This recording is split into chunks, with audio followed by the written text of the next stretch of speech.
This is Reggie Kelly, former Cincinnati Bengals and Atlanta Falcons tight end, and you're listening to TNT, Thursday Night Tailgate. Brace yourself for the explosion. And now back with us on the Kyvan Foods guest line is John Luke. You know John as an auctioneer from A&E show Storage Wars.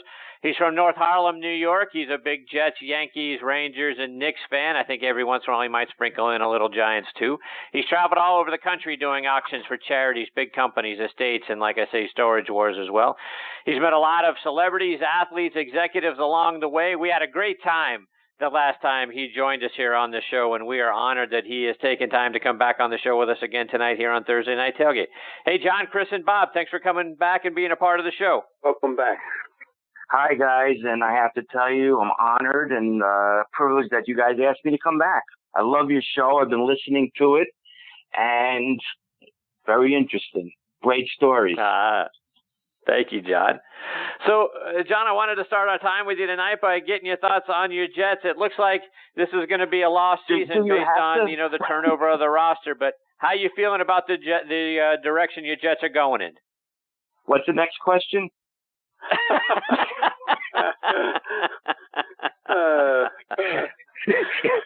Not so much, huh? Well, when management basically wants to lose because, we want to get the number one pick and that's their goal. We fans, what do we have to look forward to? The Giants game. I hate to say it. It's very depressing. And I know you had my buddy on, Victor Green, ex-New York Jet. I didn't listen to what he had to say, but I don't know. I don't see anything positive other than giving some kids some experience. I did watch the first game, and I'll give them probably a B plus A because they have heart. At least they didn't fold their tent. It was a game. Not that I expected them to win. I hope they would win, but, I don't have too much positivity on this season. Yeah, I think the curious thing about what they're doing this year is the fact that they've gone with Josh McCown at quarterback. I mean, you still got Bryce Petty and Christian Hackenberg on the roster, right? You would think one of those guys, right? Pick one, right? One of those young guys. Let's see what they got in either one of them. But it seems like they're not happy with either one of them, and neither one of them is in their long-term plan. So I don't know, to your point, John, if they're tanking this season to get the number one pick, is quarterback what you're hoping to get because you decided that neither one of these two guys is going to be the man? I think that's the route they're going. I can't understand why they have Josh McCown as a quarterback, a 38-year-old quarterback. Not that he's bad, but what are you doing? You have two young guys. I know one. I believe one is hurt, but give them a chance. Give them a chance. Right. It's just it's baffling. I can't even explain it. Baffling and frustrating as a fan. John, it's great to speak with you again. And a guy that grew up in New York like yourself, and reading a little bit about your bio, you played all the different sports. And when you're talking about baseball, soccer, and hockey, roller hockey, etc., streets of Manhattan, what was that like, John? It's not the easiest thing when you're in a climate like we are here in the Northeast. Well, growing up in New York, I had to play every sport. And, we had roller hockey in the winter. Then we had ice skating in the winter for ice hockey. We had all the sports. Growing up in New York was, you couldn't beat it. You had all the seasons. I got to play all the sports. Yeah, it was incredible. And I know you had your mom and dad. Your mom was a high school principal, I believe, and your father was in the service. Pretty disciplined upbringing, John. You might say that. Slightly. Well, the biggest threat growing up was, if you don't behave yourself, I'm sending you to military school. So I pretty much behaved myself because back then military school was not something you wanted to do. So John, as you alluded to a moment ago, right? When you're looking at your Jets and that things aren't going really well, Is it acceptable to go over and be, or start to root for the Giants, or is that a New York no? You're either a Jet or you're a Giant fan. You can't be both. I can't say that, because where I grew up, which was on 155th Street, I used to walk across the bridge to Yankee Stadium where the Giants played. I know no football team in New York plays in New York anymore except for the Buffalo Bills, but I used to watch the Giants. Walk over there as a kid. My parents used to take me. So I actually was a Giants fan and a Jets fan. But if the Giants are playing the Jets, I'm a Jets fan. But, I do root for the Giants. So, John, looking back over the years, talk about what are some of your fondest memories from, Jets games, either ones you watched on TV or you made your way over to the stadium. What are some of the things that you can still look back on and smile about when watching your boys? Well, watching Joe Namath win the Super Bowl, of course, that goes with, a precedent. I remember going to Jet games at Shea Stadium and just freezing. The wind would whip, and literally we'd have to put cardboard on the concrete and newspaper in our shoes because it was so cold. So, wow. Yeah, wow is right. But it was a lot of fun going to the games. It really was. But I gave up my tickets when they moved to Giant Stadium. They didn't do too good for season ticket holders. I went from the 40-yard line, mid-level, to behind the end zone up. So I said, no, thank you. Wow. With seat licensing, right, John? Yeah, right? I wasn't a happy camper, to say the least. No. You mentioned Victor Green. Who are some of the former players that you've had, or even the current players that you've had an opportunity to sit down and talk with? Wow.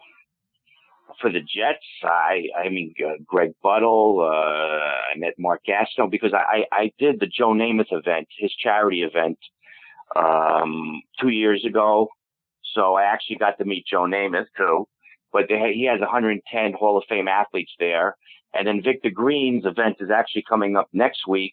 And he has a lot of former New York Jets and other former star players. So there's so many to name. I was down. I had the privilege and the honor of doing a couple of events down for Super Bowl in Houston. I did an event called Laughs with Legends. I met Warren Moon because it was honoring Warren Moon.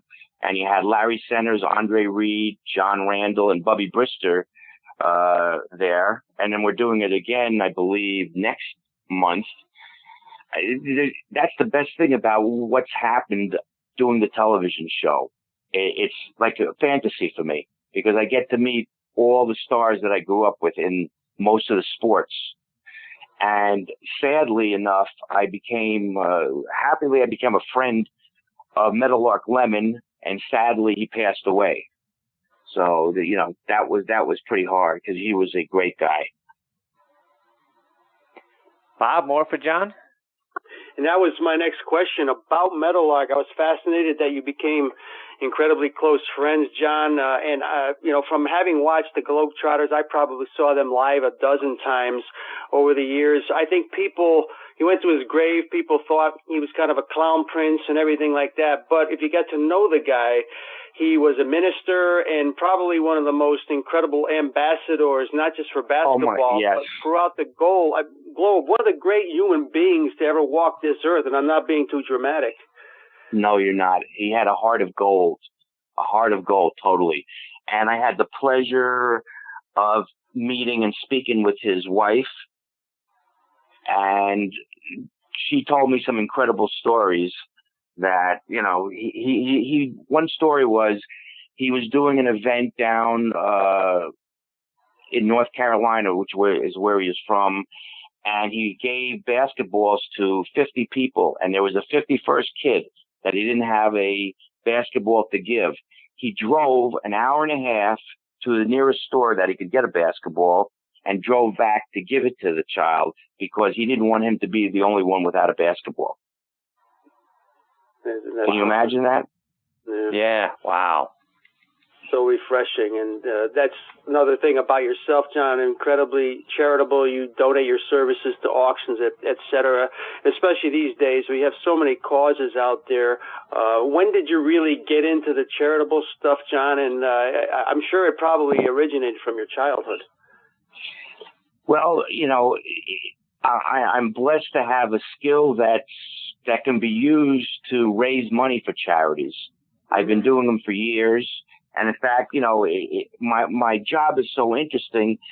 Tuesday, I did an event in New York for a breast cancer event, and it was Fashion Week in New York. So the theme of the event was, runway models, fashion. And then I got up on stage and I sold 5 dresses for charity, which was unbelievable.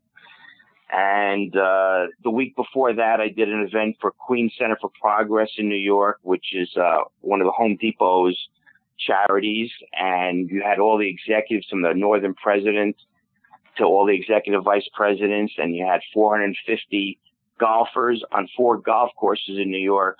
And we raised, I think, $1.2 million for that event. So, yeah, anything I can do to help, I will do. Because God knows they need help today. They need money, and there's so many different causes. And if anybody's out there, to that end, John, what? Yes. No, I was just going to say, to that end, what events have you got coming up? Well, I'm going down to Dallas. I'm doing a event that's again another Laughs with Legends, and I believe the charity is gonna be for the flood victims down in Houston. Then again, I'm going to be doing a few other cancer events, and then I have the privilege of going down to Super Bowl in Minnesota. I don't know how much I'm looking forward to that because I've been to Minnesota in January and February, but it should be a blast. Well, that's great stuff, John. Let our listeners know, how can they stay up to date with all the things you're doing, whether it's following you online or over social media? Well, probably the best thing is just to follow me on Twitter, because I pretty much post everything I'm doing, and it's at John Luke NYC. And if you want to chat on there, I'm happy to chat with all my followers. I like to interact with people. Well, John, we hope you'll come back a little bit later on in the season. Maybe you got some little, more happy news with respect to your Jets. Maybe they're starting to put some things together, give you some happy memories, during the course of the season. And the best part having you on the show is not only getting your thoughts on your Jets, but it's also hearing about all the great things that you're doing for charities around the country, because you're fantastic with that. Well, thank you. It's very kind of you to say that. And if any of your listeners out there have a charity and you're doing events, I do donate my services. So, hit me up on social media, and if I'm free and I can do it, we'll discuss it. There you go. Thanks so much for your time, John. Always a pleasure for Bob and I to get to spend some time with you. And like I say, hopefully we get the opportunity to catch up with you a little bit later on in the season to see all the great things you're involved with. Thanks for your time tonight. Well, thank you. Have a great night, guys. Thank you. Thank you, all right, John. take care, John. That is John Luke, and again, you can find him on. He's been on Storage Wars. He does a lot of different things, as you heard, for charities, and then donating his time on top of that. He's a great follow on Twitter, and we can't thank him enough for his time. Hopefully, we can catch up with him again real soon. All right, when Bob and I come back, we'll be turning on the Thursday Night Tailgate Spotlight on the Positive here, which players are doing great things in their communities, and then we'll wrap up the show, and we'll do all of that on the other side of these words from our good friends over at Kaiven Foods and the Salt Creek Golf Retreat.